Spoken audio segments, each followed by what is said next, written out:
cafezinho. Vamos tomar um café logo cedo com os principais fatos políticos da região, num bate-papo descontraído sobre política, regado a um bom café. E Mário Flávio já está conosco. Bom dia, Mário, muito bem-vindo. Bom dia, Laís, bom dia ao nosso ouvinte, né? Começando mais uma semana aí e na contagem regressiva para a eleição 2022, né? Já estamos naquela reta final, digamos assim. De hoje há 15 dias, né, Mário? Hoje há 15 dias, todo mundo saindo das urnas e a gente vai fazer uma cobertura gigantesca. Já que as assessorias dos candidatos dizem que tudo é histórico, então a cobertura do Raissado será histórica. E a semana já começou com pesquisa, né, Mário? Com números aí para o governo de Pernambuco.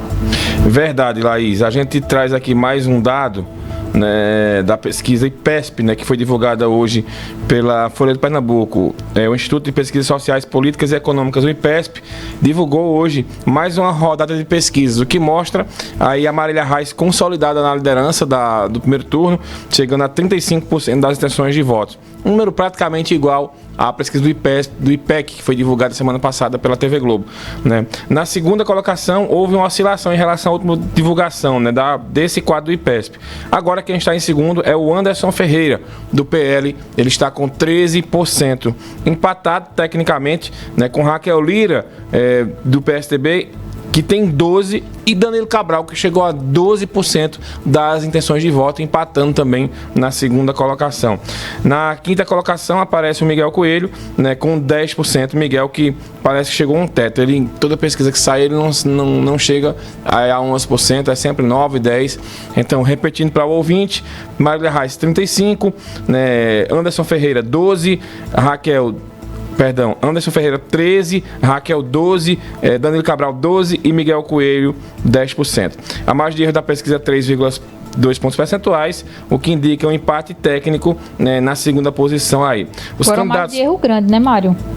3 pontos percentuais, né? Mais ou menos o que a maioria das pesquisas indicam aí.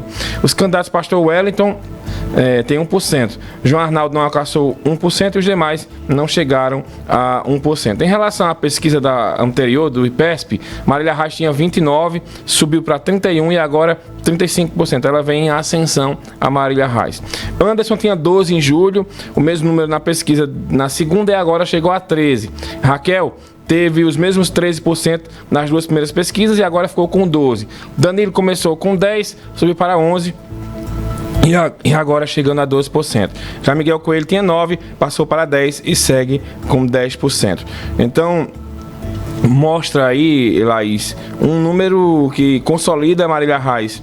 Provavelmente ela estará mesmo indo ao segundo turno aí das eleições na primeira colocação, e resta saber quem vai com Marília Reis, porque as pesquisas indicam mesmo que essa briga vai ser aí pegada até o final, né, da eleição. Mas, na minha opinião, o que vai decidir essa ida ao segundo turno com Marília Reis é o voto da região metropolitana do Recife, que é onde tem mais votos, onde se concentram ali os maiores colégios eleitorais, Recife, Jaboatão, Olinda, Paulista, é muito voto naquela região ali, e quem se destacar por ali, seja Raquel, seja Miguel, seja Danilo ou o Anderson, vai para o segundo turno aí com a Marília Reis. Pelas evoluções, Mário, quem tem mais chances aí de despontar para o segundo lugar? Olha, Laís, a gente percebe que se os números da pesquisa do IPESP baterem, né, o Anderson Ferreira ele está tirando proveito da nacionalização da eleição, né, porque hoje a eleição estaria, se essa pesquisa fosse, né, correta, né, estaria aí um candidato de Lula, no caso a candidata de Lula, uma das candidatas de Lula em Pernambuco, que é Bolsonaro, que é Marília Reis, e o candidato de Bolsonaro, que é o Anderson Ferreira. Agora o Danilo Cabral conseguiu, a guerra jurídica está muito grande, Danilo Cabral conseguiu na justiça, né, evitar que Marília use o tempo todo que é o candidato de Lula. E Marília recorre, é uma confusão danada, eles estão entre eles lá, sobre essa história aí do ex-presidente Lula, né? E aí a gente vai vendo. Hoje seria uma incógnita dizer quem iria para o segundo turno com Marília. Eu tive acesso a pesquisas internas aí, dos partidos que mostram, né, que os números estão um pouquinho diferentes do que as pesquisas estão divulgando. E vale salientar uma coisa, não duvidando aqui de estudo de pesquisa nenhum, porque a gente tem que respeitar os números que são apenas indicadores, né, do que os pesquisadores fazem, mas, né, as pesquisas elas vêm dando muito números divergentes. A gente lembrava aqui na eleição de Minas Gerais, por exemplo, há 4 anos, quando Dilma Rousseff era a favorita ao Senado na pesquisa do IPEC, né, que era o antigo Ibope, Datafolha. Ela apareceu em primeiro lugar. Na véspera da eleição, quando as urnas abriram, Dilma Rousseff acabou em quarta colocada lá. O Zema também não venceu a eleição, acabou vencendo, né? A eleição 2016 em Caruaru, as pesquisas mostraram que Tony Gel ganhava. Quando as urnas abriram, Raquel Lira venceu a eleição. Então, às vezes, as pesquisas elas não captam o sentimento das ruas e, às vezes, é aquele chamado o voto útil, Laís. O que é o voto útil? Na semana da eleição, aquele eleitor indeciso, ele olha para quem tem mais chance de ir ao segundo turno e ele diz, olha, eu vou votar nesse ou nessa aqui porque tem mais chance. E acaba indo para candidato A ou candidato B. E isso pode acontecer em Pernambuco. Os eleitores olharem para os candidatos que têm chance de ir ao segundo turno, os que não querem votar, obviamente, em Marília Reis, né? E eles olham para aquele candidato que tem mais chance ou a candidata que tem mais chance, eu vou votar nesse aqui, ou por alguma afinidade ideológica, ou por achar que ele tem chance de ser ao segundo turno. Então isso pode acontecer e pode ser um fenômeno que as urnas, as pesquisas elas não detectam. E aí não é um erro de pesquisa, né? Que as pesquisas erraram, feio. Mas é que simplesmente aquele voto do indeciso, o voto útil, ele acaba migrando para A ou para B na reta final da campanha. E essa semana vai ser decisiva, né? Porque é uma semana que tem uma pesquisa, se não me engano, só para ser divulgada e acabou sendo barrada na justiça pela coligação de Miguel Coelho, né, por questões técnicas lá. O IPEC da TV Globo não faz pesquisa essa semana para Pernambuco, então essa saiu agora, a gente vai aguardar mais pesquisas que saem, né, mas o fato é que a gente tem 15 dias aí das eleições que são desafiadores para Anderson Ferreira, para Raquel, para Miguel e para Danilo. Eu ainda arriscaria, perguntaria se você me questionou quem iria para o segundo turno. Eu acredito que, na minha opinião, as chances mais reais hoje estariam entre os 3 candidatos, Anderson, Danilo e Raquel. Acho que Miguel Coelho patinou aí e, pelo que a gente percebe, ele não consegue evoluir nas pesquisas. Agora, eles conseguem realizar atos com muita gente. Ontem teve uma carreata mesmo de Miguel aqui em Caruaru, deu muita gente na carreata. Raquel fez uma carreata em Santa Cruz Cabaribe, também deu muita gente. Danilo Cabral fez uma em Garanhuns, deu muita gente. E o Anderson Ferreira fez uma também na região metropolitana, com uma movimentação interessante. Então, eu não me arriscaria a dizer, a cravar. Agora, as pesquisas, elas podem não errar, mas elas podem não captar o sentimento que a gente vê nas ruas. Pelo recorte, né, Mário? Às vezes entrevista mais num canto, menos no outro e não capta tudo como tem que ser.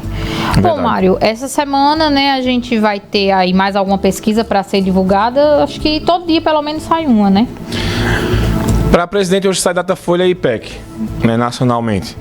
É a pesquisa mais contestada pelos bolsonaristas. São as pesquisas, na verdade, mais contestadas pelos bolsonaristas. Porque a única pesquisa que o Bolsonaro não cresce são essas duas aí, né? E eles atribuem que é quem paga a pesquisa e por aí vai. Mas a verdade, Laís, é que a gente está tendo um cenário de polarização, né? O ex-presidente Lula, ele chegou no que a gente chama de teto, ali de 44%, né, das sessões de voto no primeiro turno. E Bolsonaro vem crescendo, se aproximando. 32, 33, 34, já teve pesquisa que ele foi a 35, né, mostrando que a eleição deve ser mesmo ir para o segundo turno com os dois, que são os maiores nomes aí da eleição desse ano. E os demais, né, ficam ali naquelas propostas do imposto só, aquela coisa que não atrai muito o eleitorado, não. Perfeito. E hoje tem entrevista com o Marco Aurélio, não é isso, Mário? Isso mesmo, Laís. O professor Marco Aurélio, ele segue recebendo os candidatos a deputados estaduais e federais, né? E hoje ele recebe aqui o Anderson Florencio, né? Muita gente chama ele de Wanderson, mas o nome dele, na verdade, é o Anderson Florencio, que é candidato a deputado estadual. Mas ele disse que não liga, né? Pode chamar de Anderson, de Wanderson.